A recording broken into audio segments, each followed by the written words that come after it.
بسم اللہ الرحمن الرحیم اللہ اکبر وللہ الحمد نحمده ونصلي ونسلم على رسوله الكريم اما بعد فاعوذ باللہ من الشیطان الرجیم بسم اللہ الرحمن الرحیم۔ میرے محترم دوستوں اور بھائیوں اور بزرگوں، اللہ جل جلالہ و عمن والہ کا ہم پر بہت بڑا کرم ہے، احسان ہوا کہ اللہ رب العزت نے ہمیں ماہ ذوالحج کا مبارک مہینہ نصیب فرمایا، جس کے بارے میں علماء کرام فرماتے ہیں کہ رمضان المبارک کے بعد سب سے مقدس اور اہم ترین ایام ذی الحج کے ہیں۔ جیسا کہ عشرہ ذی الحج چل رہا ہے، عشرہ ذی الحج سے مراد یعنی عشرہ ذی الحج کے شروع کے 10 دن مبارک ایام جو ہے وہ چل رہے ہیں۔ اس کی فضیلت سے متعلق جو ہے پہلے بھی میں ایک ویڈیو کے اندر بات کر چکا ہوں کہ کتنے مبارک ایام ہیں اور کتنی مبارک اس کی راتیں ہیں۔ اس کے دن بھی افضل ہیں، اس کی راتیں بھی بہت افضل ہیں، تو ہم کوشش کریں اس کو قیمتی سے قیمتی بنائیں، دن کو روزہ رکھنے کی کوشش کریں، رات کو جو ہے نوافل تلاوت و تہجد وغیرہ کے اندر گزار کر اللہ رب العزت کو راضی رکھنے کی کوشش کریں۔ تو میرے محترم دوستوں بھائی بزرگوں، اس ویڈیو کے اندر میں نے آپ سے یہ کہا تھا لاسٹ ویڈیو کے اندر کہ میں اگلی ویڈیو کے اندر جو ہے قربانی سے متعلق، عید سے متعلق اور تکبیرات تشریق سے متعلق آپ کے سامنے بات کروں گا۔ تو آج کی اس ویڈیو کے اندر انشاءاللہ ان 3 ٹاپک کے اوپر میں تفصیل سے بات کروں گا۔ ایک تو قربانی کی فضیلت ہیں، اس کے مسائل کیا ہیں، عید کی مسائل اور اس کی سنتیں کیا ہیں، نماز عید کا مکمل طریقہ کیا ہے، تکبیرات تشریق کے کیا مسائل ہیں، تو یہ ساری باتیں انشاءاللہ تفصیل کے ساتھ آج آپ کے سامنے آئیں گی۔ مجھے امید ہے کہ آپ اس ویڈیو کو غور سے سنیں گے اور سیکھیں گے اور سمجھیں گے، تاکہ ہمیں بھی پتہ چل جائے کہ یہ قربانی جو ہم کرتے ہیں وہ کیوں کرتے ہیں، اس کی فضیلت کیا ہے، اس سے متعلق اہم مسائل کیا ہیں، عید کے مسائل اور اس کی سنتیں کیا ہیں، اسی طرح تکبیرات تشریق کے کیا مسائل ہیں۔ تو یہ ساری باتیں آج کی اس ویڈیو کے اندر آپ کے سامنے آئیں گی۔ مجھے امید ہے کہ آپ غور سے ان تمام باتوں کو سنیں گے اور سیکھیں گے اور سمجھیں گے، اور ساتھ ساتھ اور لوگوں سے بھی ان تمام مسائل کو آپ شیئر کریں گے، اس ویڈیو کو شیئر کریں گے، تاکہ وہ حضرات جن تک یہ نالج نہیں پہنچ پا رہی ان تک بھی یہ نالج مل سکے، ان کو بھی یہ صحیح معلومات مل سکیں، تاکہ وہ بھی اپنی قربانی کو صحیح معنوں میں کر سکیں اور اپنی عید کو صحیح معنوں میں انجام دے سکیں، اور تکبیرات تشریق کے مسائل کو بھی سیکھ سکیں، تاکہ اسی حساب سے پھر اس پر عمل کرنا شروع کر دیں۔ تو میرے محترم دوستوں بھائیو بزرگوں، بات سب سے پہلے ہم قربانی سے متعلق شروع کرتے ہیں۔ تو قربانی کے بارے میں فرمایا گیا ہے کہ قربانی کی موجودہ عبادت جو اسلامی روایات کا ایک روشن باب ہے، حضرت ابراہیم علیہ السلام کی قربانی کی یادگار ہے۔ حدیث شریف میں آتا ہے کہ حضرت صلی اللہ علیہ وسلم نے فرمایا، ہذہ سنت ابیکم ابراہیم، یعنی یہ تمہارے باپ حضرت ابراہیم علیہ السلام کی سنت ہے۔ حضرت عبداللہ ابن عمر رضی اللہ تعالیٰ عنہ فرماتے ہیں کہ نبی کریم صلی اللہ علیہ وسلم نے مدینہ منورہ میں 10 سال قیام فرمایا اور ہر سال قربانی فرماتے تھے۔ ایک حدیث میں جناب نبی کریم صلی اللہ علیہ وسلم نے ارشاد فرمایا کہ قربانی کے دنوں میں اللہ تعالیٰ کے نزدیک انسان کا کوئی عمل قربانی سے زیادہ محبوب نہیں ہے۔ نبی کریم صلی اللہ علیہ وسلم کی عادت مبارکہ تھی کہ آپ عید کی نماز کے بعد عیدگاہ میں قربانی فرماتے تھے، تاکہ سب مسلمانوں کو اس حکم شرعی کی اطلاع بھی ہو جائے اور آداب قربانی بھی سیکھ لیں، اور یہ بھی سب کو معلوم ہو جائے کہ عید سے پہلے قربانی جائز نہیں۔ جناب نبی کریم صلی اللہ علیہ وسلم نے آخری حج کے موقع پر 100 اونٹوں کی قربانی فرمائی، جن میں سے 63 اونٹ جو ہے وہ اونٹوں کا نہر آپ صلی اللہ علیہ وسلم نے اپنے دست اقدس سے فرمایا، باقی کو حضرت علی کرم اللہ وجہہ کے حوالے فرما دیا۔ عید کی نماز عیدگاہ میں پڑھنا سنت ہے، اگر عیدگاہ قریب ہو تو پیدل چلنا افضل ہے۔ اسی طرح نماز عید سے پہلے کچھ نہ کھانا، واپسی پر اپنی قربانی کے گوشت میں سے کھا لینا مستحب ہے۔ عید کے دن خوشی ظاہر کرنا یعنی انبساط سے پیش آنا اور اپنے اہل و عیال پر کشادگی سے خرچ کرنا بھی مستحب ہے۔ نماز عید ہر عاقل بالغ مرد پر بشرطے کہ صحت اور اقامت واجب ہے، اور یہ 2 رکعت ہے۔ صبح سویرے اٹھنا، غسل کرنا، مسواک کرنا، اپنے اچھے کپڑے پہننا، نئے ہوں تو بہتر ہیں ورنہ دھلے ہوئے ہوں۔ عید الاضحیٰ کے دن نماز کے لیے آتے جاتے وقت بآواز بلند تکبیر کہنا، ایک راستے سے جانا دوسرے راستے سے آنا، محتاجوں اور ضرورت مندوں کا خیال رکھنا اور عید کی خوشیوں میں ان کو شامل کرنا۔ 2 رکعت واجب نماز عید کی نیت کی جائے اور امام کے ساتھ تکبیر اولیٰ کہی جائے، پھر سبحانک اللہم پڑھا جائے، اس کے بعد امام 3 تکبیر کہے گا اور ہر تکبیر کے بعد بمقدار 3 تسبیحات کے ساتھ کھلے چھوڑ کر کھڑا رہے گا، ہاتھ کھلے چھوڑ کر کھڑا رہے گا، اس دوران کچھ نہیں پڑھا جائے گا۔ تیسری تکبیر کے ساتھ ہاتھ باندھے اور چپ چاپ کھڑا ہو جائے، باقی یہ رکعت اور نمازوں کی طرح پوری کی جائے گی۔ دوسری رکعت جب امام پوری کرے تو رکوع میں جانے سے پہلے امام 3 تکبیریں کہے گا اور تینوں کے ساتھ ہاتھ کھلے چھوڑنے پڑیں گے۔ بعد میں رکوع کو جانے کے لیے امام چوتھی تکبیر کہے گا۔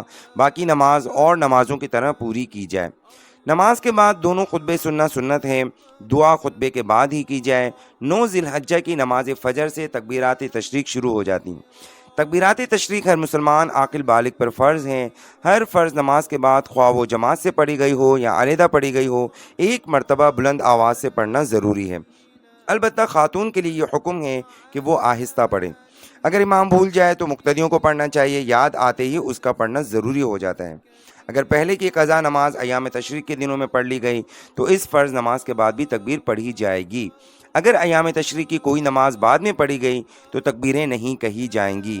ایام تشریق 5 ہیں، یعنی 9 ذی الحجہ کی نماز فجر سے لے کر 13 ذی الحجہ کے عصر تک، جس کا مجموعہ 23 نمازیں بنتی ہیں۔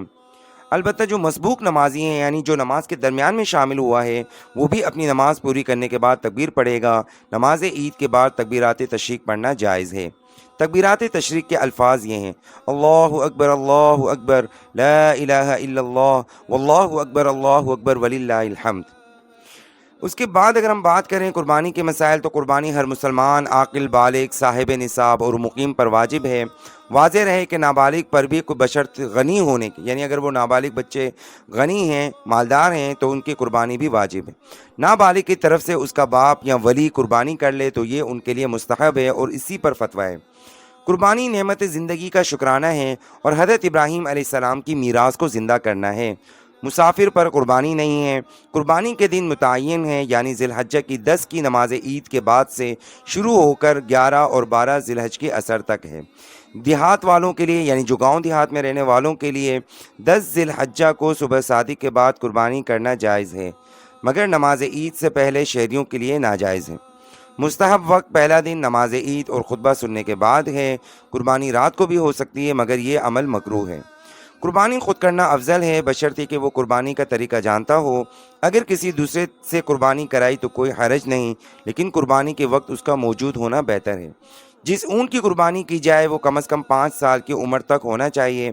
گائے اور بھینس کم از کم 2 سال تک کا ہونا ضروری ہے۔ دمبا اور بکرا سال بھر کا ہونا ضروری ہے۔ واضح رہے کہ کوئی دمبا اگر 6 مہینے کا ہو مگر دیکھنے میں سال بھر کا لگتا ہو تو اس کی قربانی بھی جائز ہے۔ اگر کسی حیوان کے دانت وغیرہ پورا نہیں نکلے ہیں مگر شکل و صورت سے وہ پورا لگتا ہے اور اس کا مالک اس کی مطلوبہ عمر بتاتا ہے تو ایسے حیوان کی بھی قربانی جائز ہے۔ گائے، بھینس اور اونٹ کے اندر 7 آدمی شریک ہو سکتے ہیں۔ 7 سے کم ہو تو بھی جائز ہے، مگر 7 سے زیادہ جائز نہیں۔ جس جانور کے سینگ بالکل نہ نکلے ہوں اس کی قربانی بھی جائز ہے۔ خصی اور مجنون حیوان کی بھی قربانی جائز ہے، چونکہ خصی کا گوشت اچھا ہوتا ہے، اس لیے اس کی قربانی بہتر ہے۔ مردے کی طرف سے بھی قربانی کی جا سکتی ہے۔ اس کی ایک صورت تو یہ ہے کہ اگر مردے کی وصیت ہے تو اس قربانی کا سارا گوشت فقراء کو ہی دیا جائے، غنی کو اس سے کھانا جائز نہیں۔ دوسری صورت یہ ہے کہ اگر مردے کی وصیت نہیں ہے بلکہ اس کے لیے بطور ثواب کی جاتی ہے تو قربانی کا حکم دیگر قربانیوں کی طرح ہے، یعنی خود بھی کھا سکتا ہے اور غنی اور غیر غنی، یعنی چاہے وہ مالدار ہو یا نہ ہو، سب کو کھلا سکتا ہے۔ اندھے، بھینگے اور ایسے لنگڑے کی قربانی جو کہ اپنی قربان گاہ تک نہ جا سکتا ہو، اس کی قربانی جائز نہیں۔ اسی طرح ایسے دم کٹے اور کان کٹے جن کے کان یا دم کا نصف حصہ یعنی آدھا حصہ یا اکثر حصہ کٹ چکا ہو، اس کی بھی قربانی جائز نہیں۔ اگر کان یا دم کا اکثر حصہ باقی ہے تو پھر قربانی جائز ہے۔ قربانی کے اندر اگر شرکا قربانی میں سے کسی کی نیت قربانی کی نہیں ہے تو اس کے ساتھ تمام شرکا کی قربانی خراب ہو جائے گی، تو لہذا اس بات کا خیال رکھا جائے کہ سب کی نیت ہونی چاہیے۔ اسی طرح قربانی کے گوشت کو 3 حصوں میں بانٹنا مستحب ہے۔ ایک حصہ اپنے لیے، دوسرا حصہ رشتہ داروں اور احباب کے لیے اور تیسرا حصہ فقراء اور مساکین کے لیے رکھنا چاہیے۔ قربانی کا گوشت خود کھانا اور ذخیرہ کرنا دونوں باتیں مستحب ہیں۔ قربانی کا گوشت کسی غنی کو، فقیر کو، مسلمان کو، غیر مسلمان کو دے دینا سب جائز ہے۔ اگر سارا گوشت کسی کو دے دیا گیا یا سارا کا سارا خود رکھ لیا تو بھی جائز ہے۔ سارا گوشت صدقہ کرنا افضل ہے۔ واضح رہے کہ اگر کوئی شخص خود صاحب عیال ہے اور خود ضرورت مند ہے تو بہتر یہ ہے کہ سارا گوشت خود رکھ لے۔ قربانی کے دنوں میں جو شخص بوجہ قربانی پر قادر ہونے کے قربانی نہیں کر سکتا ہو، اس کو مرغی یا مرغا ذبح کرنا مکروہ ہے، اس لیے کہ یہ مجوسیوں کی رسومات میں سے ہے۔ مستحب یہ ہے کہ قربانی کا جانور جو ہے خوبصورت اور موٹا ہو۔ دمبے کی قربانی افضل ہے، بہتر یہ ہے کہ سینگوں والا خوبصورت اور موٹا تازہ ہو۔ ذبح کرنے کا چھرا لوہے کا اور تیزدار ہونا چاہیے۔ مستحب یہ بھی ہے کہ ذبح کرنے کے بعد کچھ دیر انتظار کیا جائے یہاں تک کہ وہ حیوان ٹھنڈا ہو جائے اور اس کی جان جو ہے بالکل نکل جائے، اور ذبح کر کے کھال کا فوراً کھینچنا مکروہ ہے۔ یہودی یا عیسائی کے ہاتھوں کا ذبح کیا ہوا تو جائز ہے لیکن مکروہ ہے۔ قربانی کے جانور کو چند دن پہلے پالا جائے، اس کی خوب خدمت کی جائے، اس کے گلے میں پٹا یا اس کے اوپر شال ڈالنا بہتر اور افضل ہے۔ قربانی کے جانور کو قربان گاہ کی طرف بہت اچھے طریقے سے اور نرمی کے ساتھ لے جانا چاہیے۔ ذبح ہونے کے بعد اس کی شال یا پٹا صدقہ کر دیا جائے۔ قربانی کے جانور سے قربانی ہونے سے پہلے فائدہ لینا، مثلا دودھ نکالنا، روئی کٹوانا یا سوار ہونا یا کوئی اور کام لینا مکروہ ہے۔ لیکن اسی طرح کہا جاتا ہے کہ اگر تھنوں میں دودھ موجود ہے تو اس کو ٹھنڈے پانی سے چھینٹے دے دیے جائیں تاکہ وہ سوکھ جائیں، لیکن اگر دودھ نہ نکالنے سے حیوان کو نقصان پہنچتا ہے تو دودھ نکالا جائے اور صدقہ کر دیا جائے۔ قربانی کے جانور کی کھال کو صدقہ کر دیا جائے۔ واضح رہے کہ کھال اگر بیچ دی گئی تو اس کی قیمت لازماً مستحق فقراء کو دے دی جائے۔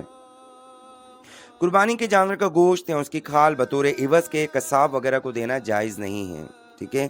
مسجد یا مردے کی تجہیز و تکفین میں کھال خرچ کر نہیں ہو سکتی۔ اس دور میں کھالوں کا بہترین مصرف دینی مدارس ہیں۔ واضح رہے کہ اہل علم اس بات کا پورا اہتمام فرماتے ہیں کہ اس قسم کی رقوم طلبہ ہی پر خرچ ہوں۔ ہم نے بھی یہ مسئلہ اس لیے وضاحت کے طور پر پیش کر دیا ہے۔ ذبح کرتے وقت زبان سے نیت کرنا ضروری ہے، دل میں نیت کی جائے اور زبان سے بسم اللہ اور اللہ اکبر کہنا ضروری ہے۔ ذبح کرنے سے پہلے یہ دعا بھی پڑھی جائے، انی وجہت وجہی للذی فطر السماوات والارض حنیفا وما انا من المشرکین، سورۃ الانعام آیت نمبر 79۔ قل ان صلاتی ونسکی ومحیای ومماتی للہ رب العالمین لا شریک لہ، سورہ انعام آیت نمبر 162۔ ذبح کرنے کے بعد یہ دعا پڑھی جائے، اللہم تقبلہ منی کما تقبلت عن حبیبک محمد وخلیلک ابراہیم علیہ السلام۔ اگر قربانی کسی اور کی طرف سے ہو تو منی کی جگہ من اور پھر اس شخص کا نام لیا جائے۔ نابالغ اولاد کی طرف سے قربانی کرنا افضل تو یقیناً ہے، جس کو مستحب کے درجے میں فقہاء نے لکھا ہے۔ کوشش اس بات کی جائے کہ جانور خریدتے وقت ایک تہائی سے زیادہ عیب والا نہ ہو تاکہ اختلاف سے حفاظت رہے، مگر کہیں ایسا جانور آ گیا ہو جس کے اندر ایک تہائی سے زیادہ اور آدھے سے کم عیب پایا گیا تو اس کی قربانی بھی درست ہوگی، کیونکہ مضبوط اور فیصل قول یہی ہے۔ شرکا قربانی کے لیے یہ تو افضل ہے کہ سب کی نیت قربانی ہی کی ہو، لیکن اگر قربانی کے علاوہ اور قربت یعنی ثواب کی نیت سے قربانی کر لی گئی، مثلاً بعض شرکا قربانی کی نیت سے شریک ہیں لیکن بعض عقیقے کی نیت سے شریک ہیں، یا بعض شرکا نے نفلی قربانی کی نیت کی ہے یا ولیمے کی نیت کی ہے، تو یہ بھی جائز ہے۔ اسی طرح کسی مرحوم کی طرف سے بطور عیسیٰ ثواب کے جو نیت کی جاتی ہے، یہ سب چونکہ عبادت کی قسمیں ہیں اس لیے قربانی جائز ہوگی۔ جہاں تک ہو سکے سب شرکا کی نیت قربانی ہی کی ہو تو یہ زیادہ افضل ہے۔ اگر قربانی مرحوم کی وصیت کے مطابق مرحوم کی طرف سے ہو یا قربانی کرنے والا نظر کی نیت کر چکا ہو تو وصیت اور نظر کی قربانی کے گوشت میں سے نہ خود کھا سکتا ہے اور نہ کوئی غنی کھا سکتا ہے، بلکہ سارا کا سارا فقراء کو خیرات کر دیا جائے گا، جیسا کہ پہلے میں اس کی وضاحت کر چکا ہوں۔ عید کے دن عید کی نماز کے بعد عید کی خوشیوں میں ایک دوسرے سے مصافحہ کرنا یا معانقہ یعنی گلے ملنا عید کی خوشیاں سمجھ کر جائز بلکہ مستحسن ہے۔ صحابہ کرام رضوان اللہ علیہم اجمعین جب ایک دوسرے سے عید کے دن ملاقات کرتے تو تقبل اللہ منا ومن کہتے۔ حافظ ابن حجر اسقلانی رحمہ اللہ لکھتے ہیں کہ کان اصحاب رسول اللہ صلی اللہ علیہ وسلم اذا التقوا یوم العید یقول بعضهم لبعض تقبل اللہ منا ومن۔ تو میرے محترم دوستوں، بھائیو، بزرگوں، آج کی اس ویڈیو کے اندر تفصیل سے میں نے آپ کے سامنے سارے مسائل تفصیل سے رکھ دیے۔ قربانی کی فضیلت، اس کے مسائل، عید کے مسائل، اس کی سنتیں، نماز عید کا مکمل طریقہ آپ کے سامنے آ گیا، تکبیرات تشریق کے مسائل آ گئے، اور قربانی کے مسائل، ذبح کے مسائل، قربانی کی نیت کے مسائل۔ تو یہ ساری چیزیں آج میں نے آپ کے سامنے تفصیل سے بیان کر دی ہیں۔ مجھے امید ہے کہ آپ یہ ویڈیو غور سے سنیں گے اور سمجھیں گے اور پھر اسی کے مطابق عمل کرنے کی کوشش کریں گے، اور جیسے میں نے پہلے بھی آپ سے عرض کیا کہ جس طرح ہم خود اس پر عمل کریں گے، انشاءاللہ دوسروں کو بھی اس پر عمل کروائیں گے، تو اس کے لیے زیادہ سے زیادہ ہم اس ویڈیو کو آگے بھی شیئر کریں گے، تاکہ جن لوگوں کو ان باتوں کا علم نہیں ہے تو وہ قرآن و سنت اور حدیث کے مطابق صحیح معنوں میں اپنی قربانی کے عمل کو انجام دے سکیں، اور عید کے مسائل، اس کی سنتوں کو سیکھ سکیں، اور تکبیرات تشریق کے مسائل کو بھی سیکھ سکیں۔ تو میرے محترم دوستوں اور بھائیو بزرگوں، مجھے امید ہے آپ کو یہ ویڈیو اچھی طرح سمجھ میں آ گئی ہوگی۔ بس آخر میں ایک ریکویسٹ ہے، یہی درخواست ہے کہ اپنی عید کی خوشیوں میں اپنے رشتہ داروں کو، اپنے دوست احباب کو، اور بالخصوص اپنے غریب مسلمانوں کو، اور وہ مسلمان جو اس وقت کہیں نہ کہیں مصیبت میں اور ظلم اور زیادتی کا شکار ہیں، ان کو بھی اپنی خوشیوں میں ضرور یاد رکھیں۔ تھینک یو سو مچ، اپنا بہت خیال رکھیے گا۔ اللہ تعالیٰ سے دعا ہے کہ اللہ تعالیٰ ہمیں ان تمام باتوں پہ عمل کرنے کی توفیق عطا فرمائے۔ وآخر دعوانا ان الحمد للہ رب العالمین۔